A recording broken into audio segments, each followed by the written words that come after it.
So you finally got your hands on the Canon RF 24-70 f2.8, the do-it-all zoom lens.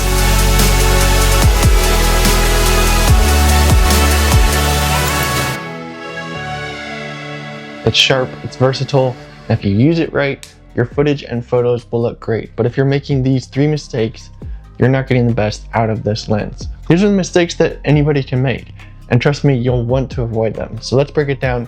3 mistakes to avoid with the Canon RF 24-70 f2.8 and how to fix them. Mistake number 1, using the wrong focal length for the wrong shot.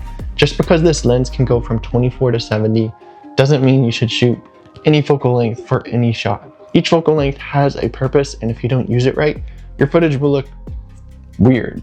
Let me show you. 70mm, way too tight for vlogging. Probably not going to want to use this for talking headshots unless it's more of like a documentary type video where you can set the camera further away.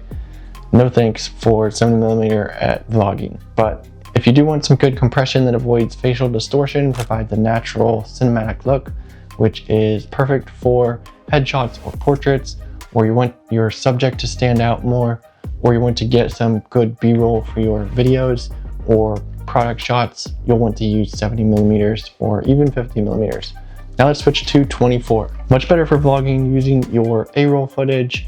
24-35 is going to be great for vlogs and wide shot. 24mm is going to give you a wide field of view without that extreme distortion of an ultra wide lens, like a 10mm or 15mm. 24 is going to be perfect for landscapes, architecture, establishing shots, while still maintaining a natural look in your image. So don't just zoom in and out randomly.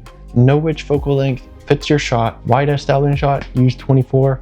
Maybe want to bump that up to 35. More compressed shots, detailed shots, or portraits, zoom into that 50 to 70mm range. Mistake number 2 is not taking advantage of that f2.8 aperture. Okay, if you bought this lens but you're not using it at 2.8, what are you doing? That's what you bought the lens for, right?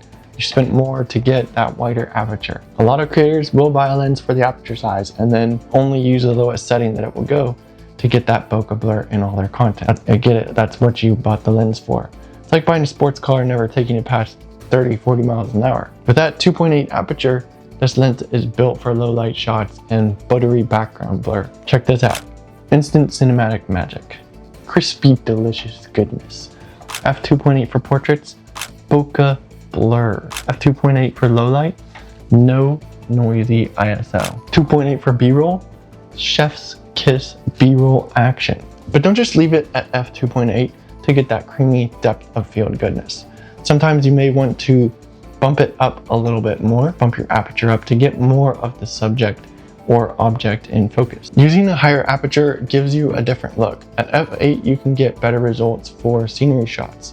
If you watch for a lot of movies, will use a higher aperture in them for the look that they're going for, and sometimes you'll notice when they use more bokeh or less in their shots. Comment lens cap if you've ever noticed that in movies you've seen.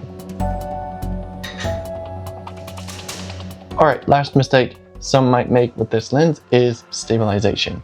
The RF 24-70 has built-in image stabilization, which means smoother handheld shots, but only if you turn it on. Without it, your footage will look like it was filmed during a 5.0 earthquake. With it, smooth footage.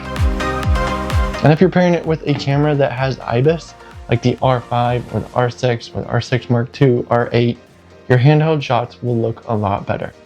So turn that IS switch on and you'll get some great smooth handheld shots.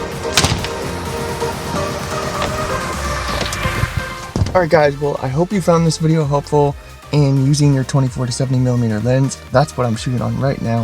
If you're to set your aperture to capture the best picture, whether you're wanting to get more background separation or create a more evenly focused image, and you want to make sure that your IS is switched on so you get the smoothest footage out of this lens. Anyway, that's it for this video. Be sure to smash that thumbs up button down below, subscribe if you haven't already, and I'll see you in this video next.